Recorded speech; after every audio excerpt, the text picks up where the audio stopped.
Hey, welcome back to the 80 Racing page. So today, I know I've been quiet on the SS Resurrection. It's actually out for paint. I'll post a short little clip of starting to block that car out and get it sanded. I actually started pulling the motor out of my original Camaro. So my original Camaro I bought in high school, it's a 96 Z28. I bought it wrecked, blown up, bad transmission back in 2006, 2007 area. Went through a couple motors, had a 355, then eventually I built a 383, put some ported stock heads on it.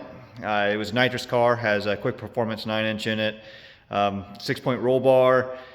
Basically ran on E85 back in the early 2010s. The car went very high 9s at 150 shot. Usually ran around 1010s, 1020s on 100 shot. I haven't really driven it for the last 10 years because after starting a family, adult life, I just don't enjoy driving it. It's a full suspension, rear drag bar, all tubular fronts. So all the rod ends knocked, and I just started to get where I wasn't driving it. Well, oddly, my music decided to turn on right there, but I just wasn't driving it very much, so it sat for about 10 years, and then finally I found that 97 SS, and I've decided that I really want to put my 383 in it, lower the compression. It was a 13-to-1 motor. I bought some AFR heads to drop that down, and I think we're going to go forced induction on that thing. So without further ado, I'll kind of show you what I had to work with here and what I'm pulling out. And then sadly, I think that I'm gonna get this other one going and sell it as a roller, or maybe put more of a cam only motor in it. And so basically, yeah, we'll get this thing stripped down. I'm not gonna video everything getting pulled off of it. I'm gonna pull it off of the K member here, get up on the engine stand, and then we'll walk through putting the heads on it and changing things over. So this is a thing that's been sitting forever. Actually, earlier this year, I had to pull fuel rails out and get all the 85 that had corroded in it, and clean out all the injectors, put new screens in them. It was a 13-to-1 383 with LE2 heads on it, the 49cc combustion chambers. And then as I decided to get it more street friendly, try to work it towards flex fuel, I put thicker head gaskets on it. So I got some 60,000 schematic head gaskets to drop it down into lower 12s. Ran pretty good, has a BP Automotive new wiring harness on it. It runs the 24X EFI connections, Opti delete kit, so it runs an LS computer with coil per cylinder or coil per plug. It's a long tube headers. I built a custom accessory bracket. Initially the car was AC, has QA1 single adjustable 12 ways on the front, tubular control arms, AG K member. It's a 4L80E car. We're actually going to change that. I'm going to go T56 mainly because it's going to be street cruiser. Engine bay is now pretty bare. It did have a dedicated fuel system for the nitrous kit that was on it. Still has heat, but other than that, it was pretty stripped down. No rear seats, just changed to racing seats in the interior. And, just looking for something that's more of a friendly driver. If we come back around here, see if we can get underneath of it a little bit. Shop dog Sylvia. So there's the quick performance 9-inch in it. Might have something up my sleeve for a different rear end here, but for right now, this is kind of the plans to use. It's QP 9-inch, has 35 spline axles with the Richmond. It's kind of a wave lock model, just a little bit different. I had a custom torque arm made for it because I didn't like the QP setup initially. It's a aluminum center bolt or through bolt carrier. QA1's on the back of this as well. So the drag pack that was on it was the Greg Welds when they first came out. Mickey Thompson Pros. There's the interior, seats in it, no back seats, roll bar that we built back in 2009. Really, it's a clean car. The whole bottom of it's been painted in single stage. Used to really love it. Like I said, just not really what I'm looking for anymore. So I'm excited to share with you guys the new build and see. Even back then I relocated the coils. So for sitting for 10 years, it just hasn't been getting the love it needs, and we're gonna see if we can change that with the SS. So follow along, we'll see what we can do. So this video is actually drawn out over a couple weeks. Just with the holidays, we've done some traveling, we've had some vacation, but I did get the motor pulled out and got the K member all stripped down. I still need to wash it, but so we got it out of here. I got both engines up on engine stands. So one of the things I'm gonna gotta take off here. Eventually we'll back off all the valve springs. The heads are gonna come off. I got some AFR heads for it, as I said earlier. But basically I need to put all this accessory bracket onto this motor over here. It's got just a cam only engine, and it's what I'm gonna put in this car to get it going again. In the meantime, as we walk over here next to the 80E, I do have an F-Body 60E. I need to get cleaned up and get it ready to go into another K-member to get back. So for right now, I'm gonna do a little bit of washing, and then I'm gonna get down to switching over everything and putting together a nice long block to drop right in the K-member so I can get this car moving again.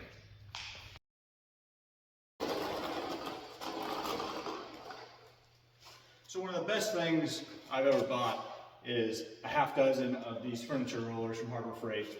They work really well just to move stuff around. I don't have to drag things across the floor. Always use the jack, all that. I usually set transmissions right on them.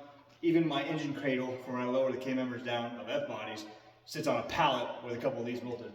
Really handy. I recommend you getting a couple of them. It makes things a lot easier. Spray some engine degreaser and we'll get things going.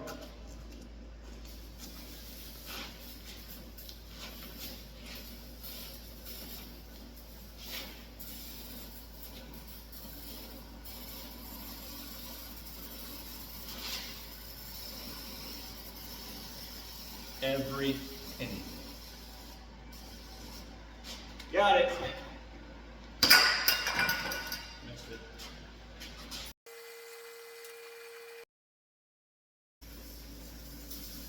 All right, got that going. Now we move on to the next thing.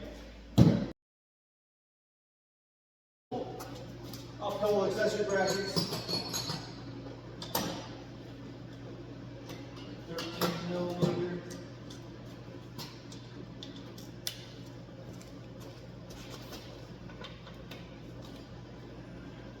That belt hasn't been on for a while. Molded in shape.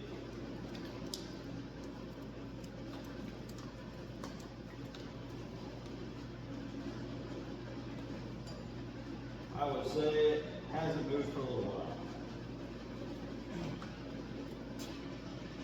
Sure, that's a good place. All right. Strip this down. Let's pump it out. I replaced bolts. These are 12mm.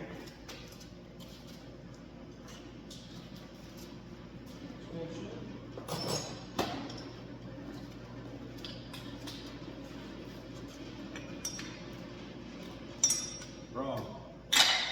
13mm.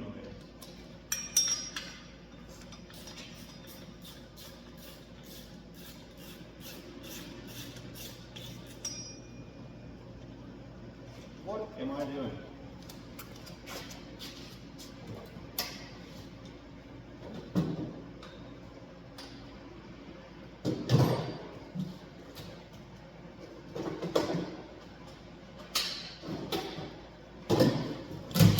Lazy.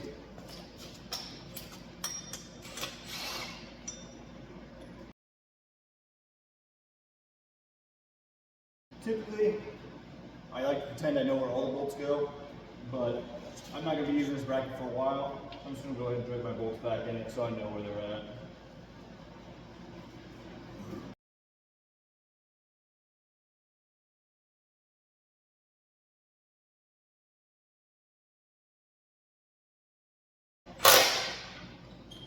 Tension off. Sweet, dropped it.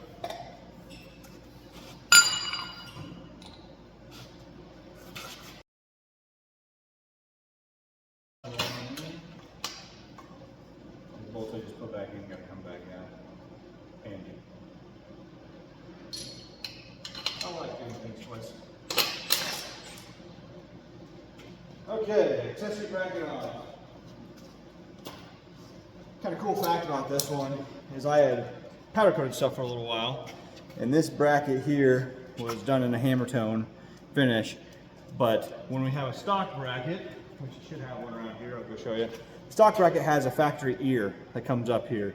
This part right here is actually built out of that all metal putty, and so I just kind of finished it off because there's no line here, and then puttied it, shot it with powder coat hot, and just kind of formed it to make it look more complete. Kind of neat. I'm gonna grab a stock one and I'll show you what it looks like.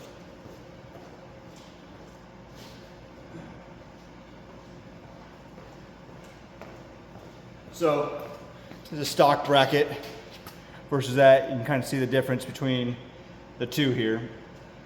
But when you cut off this big ear, you can see that there wasn't anything right down below it. So I just had to kind of smooth it off when I cut it down here. It's actually just this little triangle that's filled on that one. Turned out really nice. Unfortunately, I'm not gonna get to use it this time.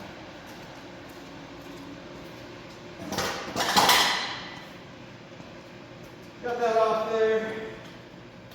I think we're about ready to start power washing on the other stuff.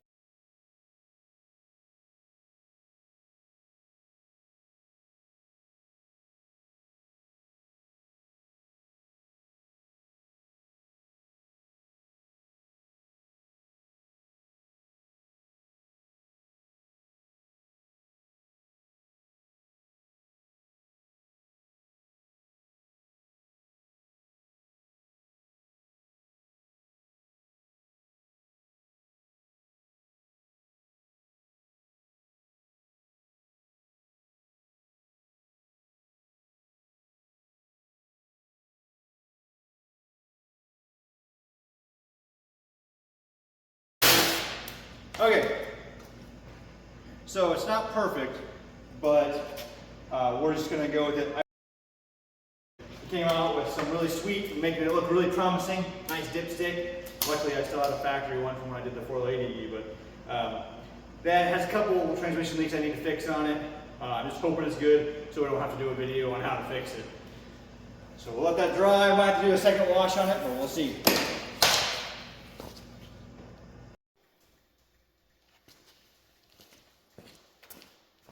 We're just going to stick some stock injectors in this. I've had some really bad luck with stock injectors this year.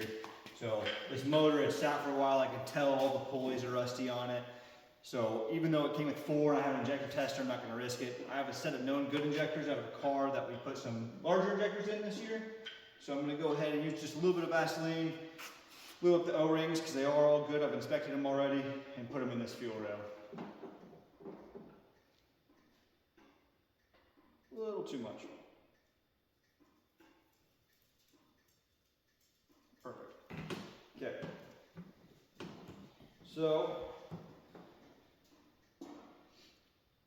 earlier this year I had a car come in and it had a bad misfire and I fought it and really hadn't had a ton of injector problems in the past, but this year I found that I had 4 bad injectors, so it would hardly run. Initially I thought I had an ignition problem, but I had spark on everything, and ended up the car was a low mileage car, sat for many years, and just had stuck injectors in it. I was able to tap some of them, break them loose, and get them cleaned, replace the screens inside of them.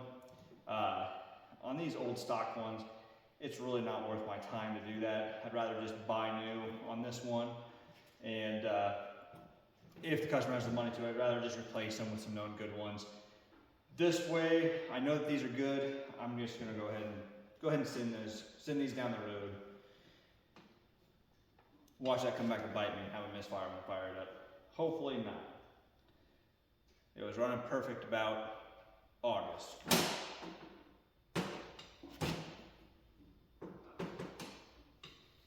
On the LT ones, they do have these injector retaining clips. On a stock height injector, you don't have to worry about using the retaining clips so much because the rail bolts down to the intake and they're perfect length. They don't actually push down in the intake because the multi-techs have a big old lip on them. So if you look over here, they have this kind of lip right here, and this won't go any further than the intake. When you get to a more modern skinny body injector, if you don't use the retaining clip that clips up here, a lot of times it'll shove all the way down in the intake and you'll have a big leak up top in the fuel rail. Tripped on that a few times. I should probably just pick it up.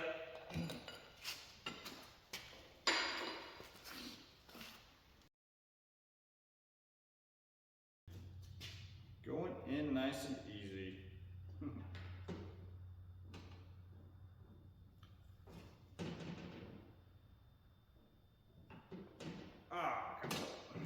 There we go.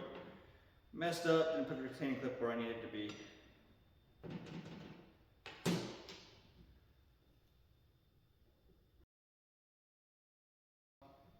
I like to take a flathead screwdriver.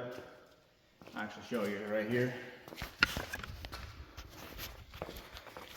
I really like to take a flathead screwdriver on these and brace on one side, and then I pull it down with the other.